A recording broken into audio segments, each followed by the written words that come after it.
Hi, everyone. Happy Wednesday. I'm so excited for this segment today. But before we start, I want to just get us all grounded in some big, deep breaths, okay? So, again, put your feet firmly on the floor and just feel the earth pulling you down and grounding you down, okay?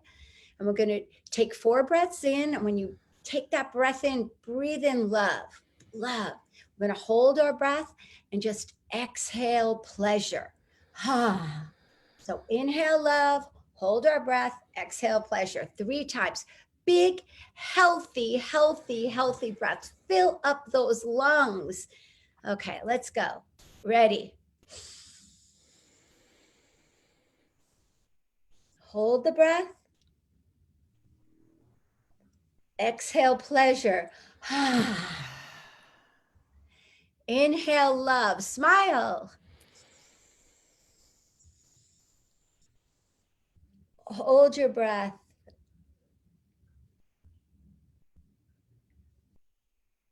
Exhale pleasure. Inhale love. Hold your breath. Exhale pleasure.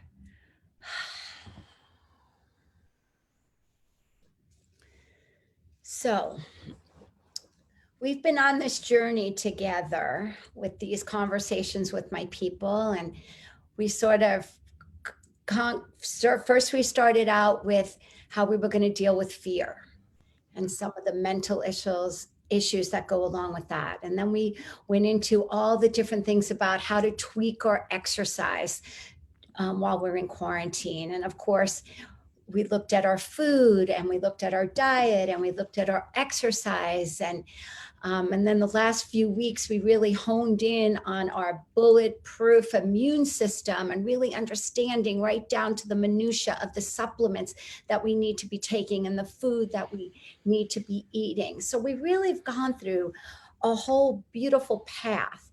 And I think today we are so perched for this talk that we're going to have with my very dear friend. She's my dance friend too, Heather Hayward. And Heather, first of all, she really is one of my people. So when I say conversations with my people, she's my tribe. She's been in my life really since I moved out to California in 2003. She was my first life coach, really. And I remember actually the very first exercise that she taught me, and I used it this morning, Heather. I actually used it, a little bowling ball. Instead of hearing somebody say something, I read something that someone said, and I could feel myself getting a little hot, the Jersey girl coming out. And I just did the bowling ball, and I just watched it float away. So today we're going to have Heather. She's an author, she's a writer, she's a life coach, and a very successful life coach. I mean, it's just unbelievable. She is a powerful communicator, and that's really where I think her lane is so much, in helping people to really connect to our true self, our true authentic self, and then be able to really be focused and alert and calm and powerful in our communications, because in communication is where action takes place. So, but with that, and then also she views herself as a dynamic guided meditation. She is a teacher, I say guru. And I know she'll probably hear that word and go, guru, I'm not a guru, because she's really one of the most humble people I know about what she does. So today, I'd like to introduce my dear friend, Heather Hayward. Hi. Thank you so much, Lavinia. I can't believe that we have grown up and evolved into sharing our conversation. I love that. So what I want to do, Heather, because you really are, I mean, I still have your sleep meditation that you made for me. I think it was like at least 10 years ago. I still listen to that guided meditation. Oh. No, whenever if I have more than like one night where I don't sleep well, I just go right. I even have the special headband that you gave me. So I listen to it and it just brings me right back. So your guided meditations really are beyond powerful.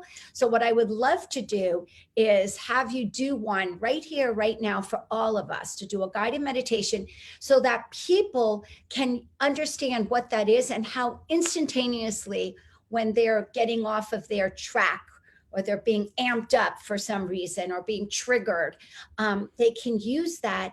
And it's such a great tool to have in their toolbox. Mm, Would you be open to lead us through that? absolutely.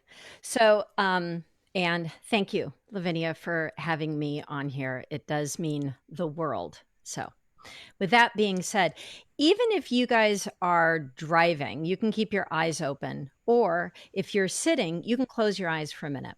And as you close your eyes, just allow the edges of your eyes to soften. And then breathe in and out through your nose. And then allow your jaw to be slightly open and drop your shoulders. And I want you to notice what you're thinking about. And then have a response. Part of me is thinking about. The other part of me is thinking about. And now you notice that you're probably thinking about something. Terrific. Now drop down to your solar plexus, to your tummy, and notice what you're feeling about what you're thinking about. So just notice, I'm feeling, I'm also feeling, okay. And now notice the body. The body carries the emotion. When thinking and feeling collide, we feel the emotion moving through our body. So notice the sensation in your body. Tight, cold, hot, limber, comfortable, uncomfortable. And then all at once, part of me is thinking about this. And then I notice when I think about that, I'm feeling this. My body has this reaction, this sensation. And now drop your shoulders again. And now allow the breath to breathe you. And then just for a second before we end, notice the soul's perspective. Did your soul come in to think these petty thoughts that probably aren't anything new?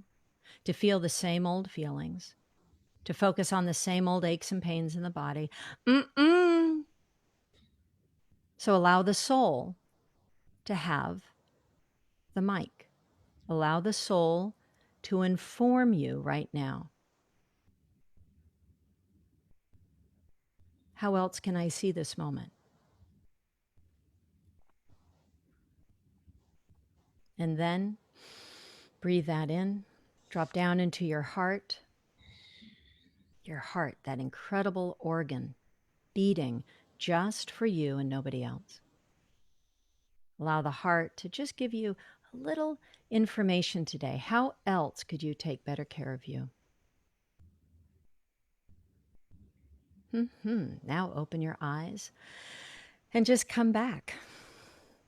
And I'm always about engaging thinking and feeling my feelings. A feeling felt can just have an arc of under 3 minutes. But a feeling that we hijack with a thought, I shouldn't be feeling this, I should be over this, why am I getting so pit? Then we hijack it instead of just feel it all the way through, allow it to become an emotion that can then have an exit. We get stuck. So that's why it's dynamic for me, meditation, because I'm not really interested in just repeating something over and over. I want to have a time to reflect and then perhaps have a revelation, go, oh, wow, I'm thinking about a lot and I'm actually feeling kind of off with it. And my body is, and so that's why I like the interplay, the rough and tumble of think of more of like the I'm doing dance, Lavinia, like the swing, where you're pulling each other. Right. That's how my meditations are. It's You've definitely always, not. you've always said that your meditations isn't about zoning out. It's about leading in or feeling in, like feeling it. Exactly. And where so many other meditations or techniques are more about just zoning you out of that.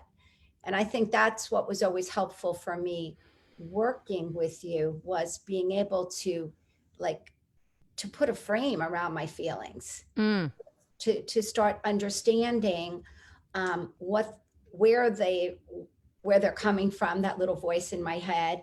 And when you said, I mean, even just now when you said, what would your soul say? I mean, I just could feel in my heart this, like, you know, your soul wouldn't go into all of that head talk or that ego. It's a lot exactly. of ego. And so I love that. Yeah, you said it perfectly. I always say I'd rather, in if I'm going to spend my time closing my eyes, I'd rather check in than close my eyes to check out. I don't want to live my life trying to check out, whether it's in a movie or this or that or scrolling. I want to check in and make sure that, I do feel fully alive, as Pema Chotrin says, to have that feeling of exuberance. And it happens when I befriend my thinking Right. instead of try and I've always loved exercise, but sometimes my exercise became another crutch to check out instead of stay checked in.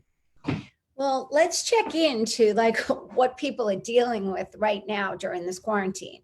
Because, like, a lot of the stuff that I'm getting from people is like, when you're checking in with them, first of all, now their kids are home 24/7, and they are becoming teachers and they're having to homeschool their kids. Now they're becoming meal planners. Now the kids are eating breakfast, lunch, and dinner at home.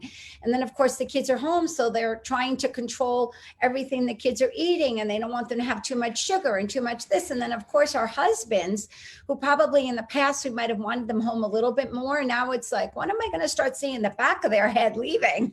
you know? Exactly. They're there all the time. So there's a lot of energy. There's a lot of stuff going on, a lot of parents trying to control everything or not control. I mean, I've heard both. Like in the beginning, it was like they were trying to control everything. And now they're sort of like, you know what? Oreos for breakfast may not be the worst thing. It's like, Exactly. and I'm thinking, okay, like, I can't, I feel grateful that I don't have a kid home that I'm homeschooling that's in second grade during this time, because it does sound a bit like, let's give these people some tools that they can do, because there's so much. There is just, and most of these women that I know are all working in the middle of it. So it's, they're trying to get the kids on Zoom as quickly as they can at 8 o'clock to hop onto their Zoom meeting. Exactly. And they're sitting there and they're just like, oh my God, Lydia, I'm getting on there.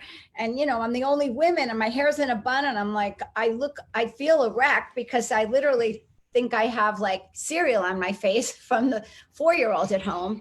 Like, and how do we hold it all together or not? Like, how do we frame this?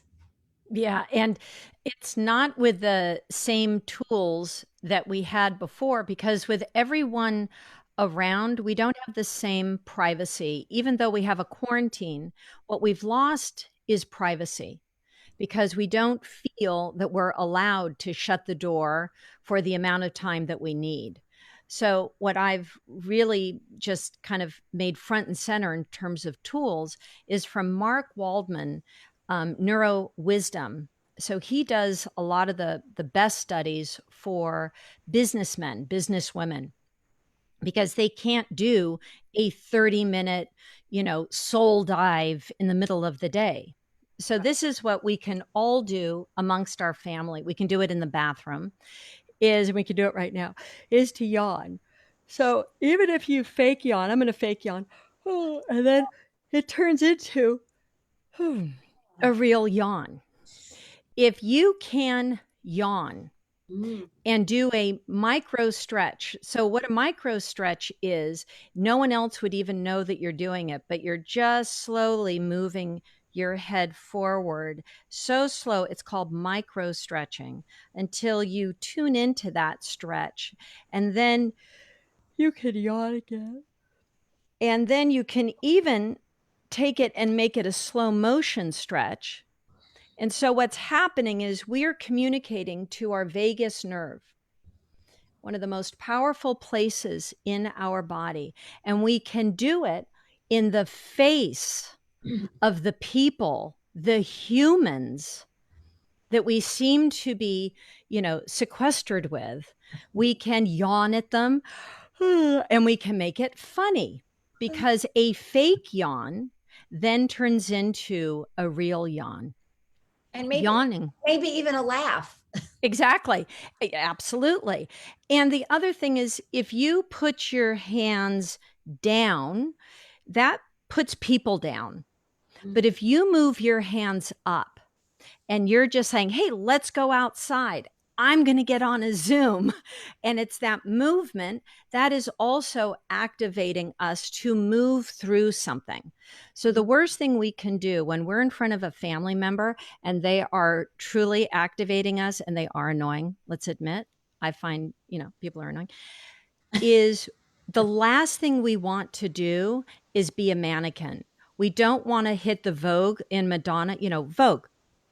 Right. We don't want to do that. We want to stay fussy, fussy, fussy, Martha Graham, Martha Graham. We want to stay moving as they're talking. And you'd be like, oh, yeah. So what you're saying, and you want to just, you want to have movement. The last thing you want to do is freeze frame. You know how when you're on these videos and all of a sudden you freeze, in these very strange positions. So that's the last thing that you want to do in communication. So you want to be moving. And then I want you guys to drop down to your bottom ribs so that when you inhale, you feel the ribs flaring out to the side till you want to pop, pop, pop, pop.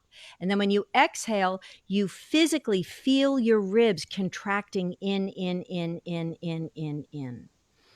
So when you do that, and you can really feel the ribs and you can touch your ribs, you're like, well, I don't get it. Well, just touch your ribs, make it uncomplicated. No one really cares, and you can just hold your ribs. So when you are inhaling powerfully, no one needs to know what you're doing. And when you're exhaling and you feel those ribs contract in, that exhale is communicating that you can rest, that you're safe, that everything is okay. Because when we're anxious, we take a breath through the mouth and that activates that place of us that something's wrong. And I always say, allow the body to take the position of confidence. Forget mindset. I know mindset's the hip thing, and I think it's great. I'd rather have a body set because I'm a dancer. Yeah, we're dancers, Lavinia. Yeah. We're not up in our head. You first do the moves, and then all of a sudden the brain will remember what happens after the second count of 16. And Sindra knows this. It's like when as dancers, you go from the body set first. So take the posture of calm, jaws always slightly open. And it doesn't mean that we're going to look like some freakazoids doing lion breath. I'm not a yogi, so I'm not going to be doing lion's breath, but the jaw is just slightly open. So basically what you're saying is in that moment of a little bit of frustration, of energy coming at you, it's like you take the breath, like you could move your arms up a little, and then you just take the body position of calmness. So you would do a couple breaths to get that, and you lower this. The jaw is slightly open. At that point, because we all know this is not crossing your arms like that is definitely vogue for I'm pissed, So I guess your arms would just stay at the side after and so like take us into the next step, because so much of what you do is the communication. So take us from like we're just having this body to calm ourselves Right. down. So we're not being reactionary. Right. So it's And not maybe you've, the pause, but yeah, you're doing a move pause. It isn't right. a static pause. But It's if you're in front of people and you can't move, you can always breathe. Mhm. And so it can be very subtle. And then what you do is if you can grab a little bit of space between, you know, they've just activated you, you feel your one liner just about to come out. Your And sarcastic one liner. me always. I know you. Me too. And yes. Yeah, we And got that I'm, same mouth. yeah, I'm blunt. And if you know the character that you become, you can make it playful. So I become Medusa, Mm. and those little, snakes, and I just want to just bite someone's head off. I want to, bruise somebody quickly. And that leaves me feeling horrible about 10 minutes afterwards. After all my adrenaline, I won the argument, but lost the connection with that person. But I won the argument, but I lost the connection. So, what I do is I imagine shrinking down that part of me into my pinky nail. And I Mm. mean my pinky nail. And I put my fingers over my pinky nail to be able to say, I'm going to say this tomorrow. I am going to tell this person off. I'm going to send them that text. So I'm a real communicator. I like to write. I can send a long email. I don't do voicemails anymore. They're too embarrassing. But my whole thing is restraint. In the 12 steps, we say restraint of tongue and pen. Mm. And restraint is so important in a time like this. It's to what memory do I want to create in this moment? Because it's going to be a memory. Mm. So it can be a time, and I've had this said to me by my son. He knew that I was pissed off about something and that I restrained myself. And we both like to comment on it about an hour later because we're both kind of like, wow, that was big. Not big for him. He has a lot of restraint. Big for me. But I physically, it's an anchor that I do. When you're in a business meeting and someone is saying something that you don't want to, doesn't feel like a good collaboration, my men, my women, no one knows if your hands are in your, in your lap, that you are allowing that part of you.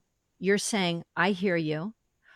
After this phone call is done, after this person has said the last word, I hear you and I will revisit what you want to say. But right now, I'm just going to have my comeback, which is, you know what? I hear what you say. I'm just hearing it in a different way.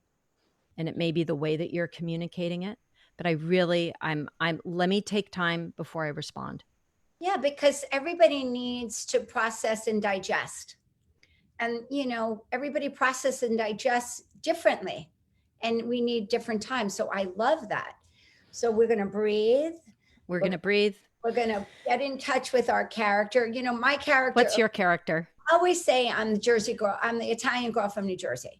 So when I start getting that, it's like the Italian girl from New Jersey is coming off the shelf, and she's fiery. She's, and normally I always felt like, because growing up, that was kind of like the energy in our house. Everybody was just spewing out. But the truth was, 15 minutes later, we were all on the couch sitting next to each other really close. So it kind of worked, I guess, for our family dynamic initially. But obviously, as you have relationship, and the thing that's so interesting right now is research is showing that we more than ever need to have close relationships, especially that's what's showing so much during this whole quarantine. So to be able to have those intimate relationships where you can really have authentic relationships with people. And the truth is, having a loving, authentic, intimate relationship doesn't mean that when you don't agree with somebody that you just agree. Like that's actually a really dysfunctional relationship. Very dysfunctional. Very dysfunctional, that you just kind of, I say, like, I have a lot of people I know in my life. I'm like, my God, like everybody just plays Switzerland. Like everybody's just, they're neutral. And I'm thinking to myself, and everyone's kind of like, well, I like being, Switzerland. And I'm like, okay, I'm not going to judge it, but there's nothing functional and close and relational in being Switzerland. No, Not to say, especially not with the people in your your first ring, exactly. The and your inner circle. the inner circle and the outer circle. After that, neutral is totally fine. Like that actually behooves you, because these aren't people that are really in your heart. These aren't your close, intimate friends, or close, intimate relatives, or close, intimate, those relationships. And those, you just do take Switzerland and you smile. But those people, and usually the people that we're quarantining with right now, are in our inner circle. So we want to be able to speak our truth and have authentic conversations, at times like this more than ever. So I love that. So that one technique would be, You just, yeah, you just brought to mind the other thing is to be able to ask someone, am I picking up on something, or am I reading into how you're responding? Because then it allows the person, right now it's my son because we're doing business together. And a lot of times we read into each other because I'm his mom. give us an example, because I know this audience loves examples. Like, So, if it happened this morning, when I came in, his face was down at the computer. He had what I perceived as a frown. So I thought he was looking at a metrics or something that was negative. And so I come in and I immediately read into the face and I go, what's wrong? Is everything okay? Are you okay? And he's not looking up yet. And I go, Hunter, is everything okay? And he looks up and I'm like, you just look, is everything? And he was like, Mom, you're reading into this. I'm like, oh. And it immediately, he was deep in thought, he was writing. When he writes, he doesn't write pretty. It's not a pretty boy writing. when he writes. No, he does not. He frowns, he looks, he's pensive. And he's focused. That's his totally focused. Yeah. And I was completely reading into stress or something. And all he had to do was say, you're reading into it. I love that. And then, and other times we'll have a conversation and he'll ask me, am I reading into it? And I go, you are totally picking up on, I just had a very difficult conversation with someone and I own it. I'll say, completely picking up on it. My energy is off and I'm still in it. And I'm still circulating because I have a bunch of comebacks that I wasn't able to say. So Was that because you were squeezing? It's because I was not saying it. It was a phone call where I hang up, and you're still in it and you're not going to be reactive. And, here it is. It happened this week. Here it is a few days later. I don't even know what it was. So take us through you're not going to react. But now it's time to get in communication. Mm-hmm. So take us through what that looks like. What a healthy, authentic, communication looks like when you're going to be confronting something that obviously had just caused you to squeeze Medusa into your pinky nail. So take us through that. So if it's possible, I wait for emotions to subside before I decide what my conversation is. And then it's old school. It's XYZ. I felt, I'd prefer. So when you didn't call me back, I felt dismissed. I prefer if you just leave me a text and blah, blah, blah. You know what I mean? So, and you can do I felt because you've done this a number of times, because, and then what I'd prefer, or what I would love to ask is, and I don't veer off of that. I mean, you can ask anyone around me when it comes to, hey, I would love to discuss something. I'm feeling distant. It could be all on my part. I don't say, hey, do you have time to talk? I hate when people do that. The other thing I don't do is I don't give emails to anyone because you never know when someone's going to give an email. I don't leave loaded voicemails. I don't leave a So loaded text. what do you mean by I don't give emails? Like, Meaning, I'm not going to send someone an emotional email mm, that has no pre-frame, mhm, because when we're going through our inbox, our defenses are either wound up, so we're going to be hyper reactive, or mhm, our defenses are down and we're just in our private email. And right. then all of a sudden, we get this huge turd. It's a turd. Yeah, And yeah, then we're left with this thing that is like, what do we do with that? And we weren't even expecting it. yeah. So, and I think that is not okay. Not okay in my book at all. So my communication is, I really set it up. Um, I want to talk. I'm feeling distant. This is me. And something happened, and I always give a time frame. Do you have 10 minutes? But I don't come in with emotion, and I don't come in spontaneous. You know, Right.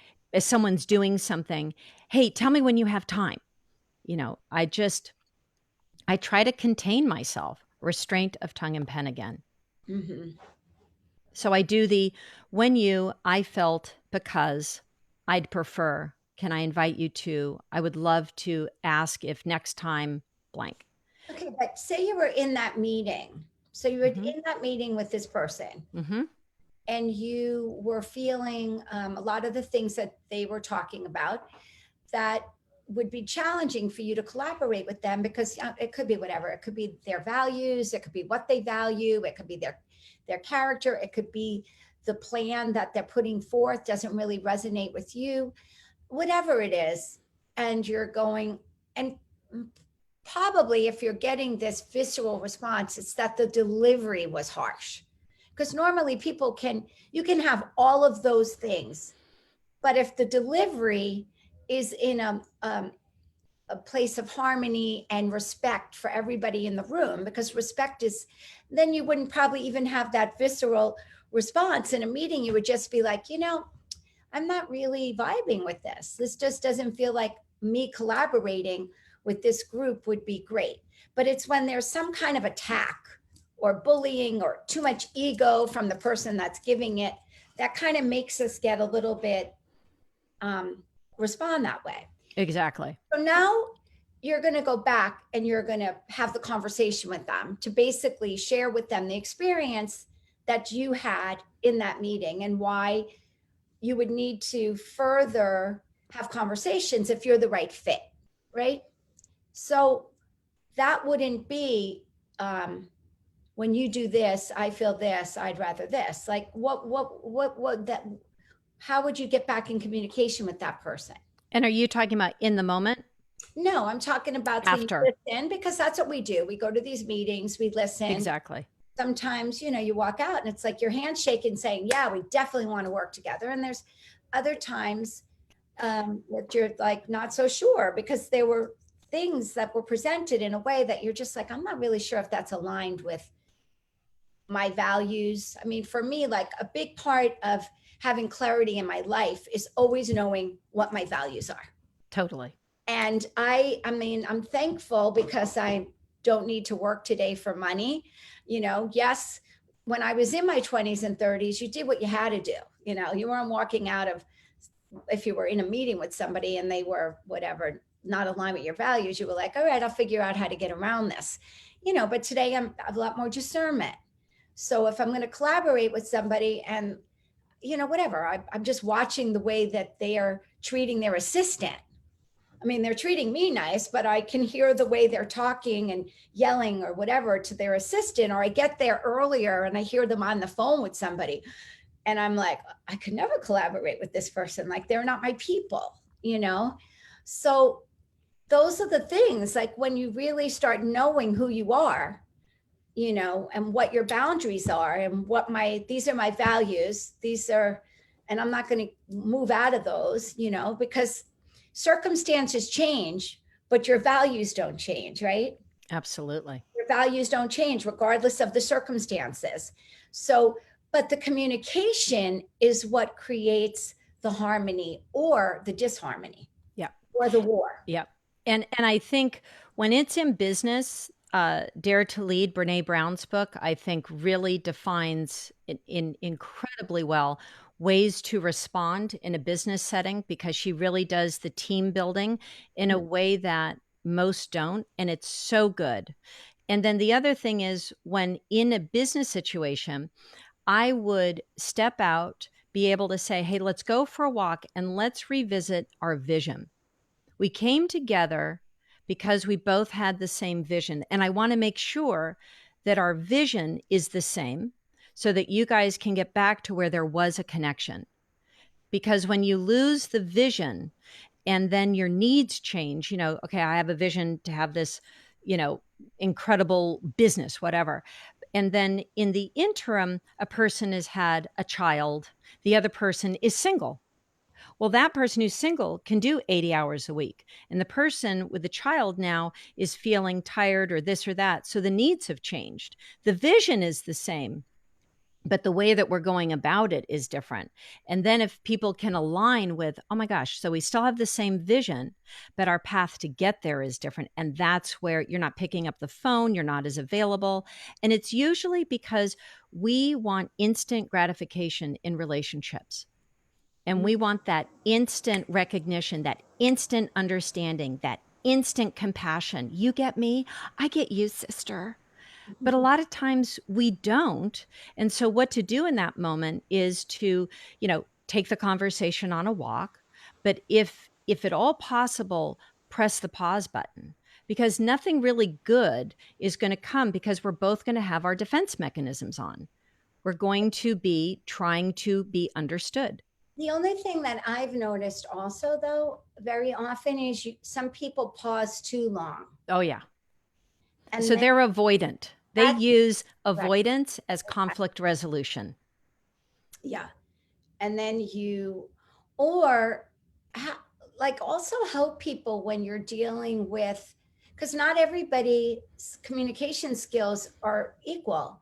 And when you're dealing with somebody that gets defensive, that's not, no matter how I would think, I mean, unless you have something developed, your communication skills are, when that person isn't hearing, because they're in their own story of what you're saying, and they just constantly come back defensive, like, and I'm hearing there's a lot of that right now, because again, it's been piling up. There's been a lot of pile up. And also underneath, there's percolating some fear, the unknown. How are we going to move forward? What's going to be next? Like, so all of this is so kind of take us through what that's like when you're dealing with a defensive person, or a person who, isn't always willing to own up to, we always talk about, I did my inventory.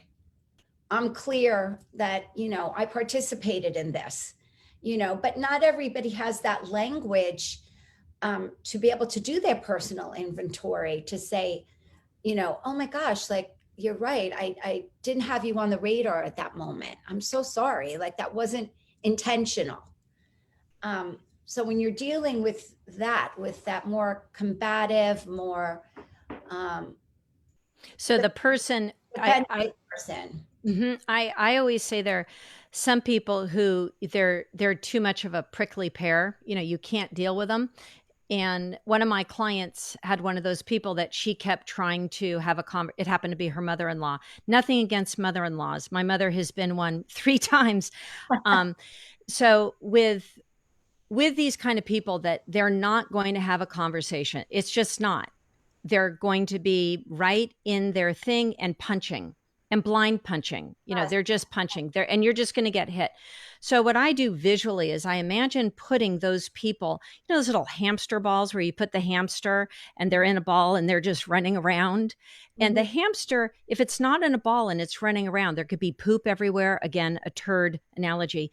But the hamsters running around would create a lot of, chaos, because where is the stupid hamster? So if you put your mother-in-law or whomever it is in a hamster ball and you realize this is actually the best that they can do in this moment, this Mm, is learned from years ago. Their soul wished that they could do better. mm, But this personality right now is so ingrained and stuck and physically stuck in their story that the only thing that I would do is I step out and right, I just put them in the hamster ball and I still see them and I react. I don't react because I'm no longer trying to engage and trying to have a conversation. And right, so I can feel my body just let go. It's like dealing with the drunk guy at the bar mitzvah. You're not going to have a conversation when someone's drunk. I mean, right. not unless you're real, a loser. But you just don't, you don't engage and think that it's going to be a real conversation. Well, Right. when people are emotionally triggered, their brain does not have access to their prefrontal cortex. So they're going to say stuff and they're going to be so stuck Right. grinding out that same story and put them in the hamster ball. And then you're just watching. And what I always say is always say you have to go to the bathroom. Yeah. No one can argue that. Right. I'm like, you know what? I need to go to the bathroom. I want to hear what you have to say, but I need to go to the bathroom and then make it like, I really need to go to the bathroom, and you can make it a little more dramatic. Give Yeah. yourself that pause. Okay, so we only have a few a few minutes left, Heather. So what would be a couple of things that that you have, in your toolbox to give people to actually make this time and even coming out of this, because we're going to be one thing I love about all of your approaches to communication and to focus and clarity is that we can use this in every aspect of our life. You can use it in your personal relationships, you can use it in business. Like, there isn't an area that we don't need those. So give us a couple more that you give your clients when they pay big money to come see you. Oh, boy. So, one of the things that I ask my clients to do is to commit to about 5 minutes of not just meditation, but prayer, and then connecting to that still small voice, and then being able to write as if you're taking dictation Mm, from that inner knowing, from that inner wisdom, and bringing the problems up to your morning writing. And it doesn't mean that you are a writer. It doesn't mean you're writing a novel. It doesn't mean the morning pages. I love the artist way, but it's not just a dump. mm, For me, I pray all the time. And I'm always saying, guide me, guide me. And for me, God is whatever. You can just say good, orderly direction. Just I want some good, orderly direction. And it's getting quiet so that I can hear that still small voice. mm, Because when the voices are loud, they are my ego. mm, They're my mask, they're my defense mechanisms. But when that voice is that still small voice, it will say, forgive, trust. It's simple. And then if you make one of those words, say your word, because everyone's dealing with the word, so the word for me in this period is trust. But if I can sit with trust and make it a feeling for 30 seconds, then you're changing the architecture of your brain mm, and your chemistry, not just trust, trust, trust, but it's from Buddha's brain, Rick Hansen, great writer. You make a fact or a word a feeling. mm. So And like, so, feel it in every cell in your body, like you just. and then you get quiet. You say, what would that part of me that knows without knowing? For me, that's the soul, the spirit. Mhm. And when I'm connected to that, I have the words that I need to say to clients. And right now, people have lost people. People have lost people, like they're calling and it's like this sudden. And then even the people that they're relying on, their therapists, their doctors, they now are dealing with their own family members. So all of a sudden, the places that we used to think were forever Yeah, the are, people that anchored us, that were thank you. our box, like no longer are they anchoring us. Exactly. And it's always that, don't confuse a resource with source, with God. Yeah. And if we know there's only one God, and that is our relationship with our personal God, our relationship with something higher than our intellect, than a PhD, than the body being fit and fab, and all these things. It's like that stillness helps me to be able to sleep, because anxiety has been the number one thing in my journey. So it's getting quiet and getting that relationship daily with that still small voice is what I teach all my clients. That's it. Love that. Well, this was so, so, so amazing. And we're going to have a lot of Heather's, all her information. She'll even have a link onto her website. Just get on to laviniaerico.com. I'm so appreciative for this, Heather. These were just so many great tips. I mean, I got amazing great tips. I mean, I'm going to, that hamster wheel. I mean, I love that. I'm loving, no, and just prayer, like getting back to prayer and It's writing. just prayer. And it's so simple. Like we so don't need to do all these crazy things to just come back, you know. Yeah, simplicity is really powerful. Mm-hmm. So thank you so much. We'll see everyone Thank you. Saturday too. We have 3 fabulous young entrepreneur women on, all from a different background, sharing their journey, how they got there, how they're doing their pandemic pivots. I think it's really going to be a really great broadcast. Heather, I love you. I Please love come and you. dance on Friday with us. I know I want to. Cindra's the best. All right, big kiss. Bye bye, everyone. Thank you. Thank you.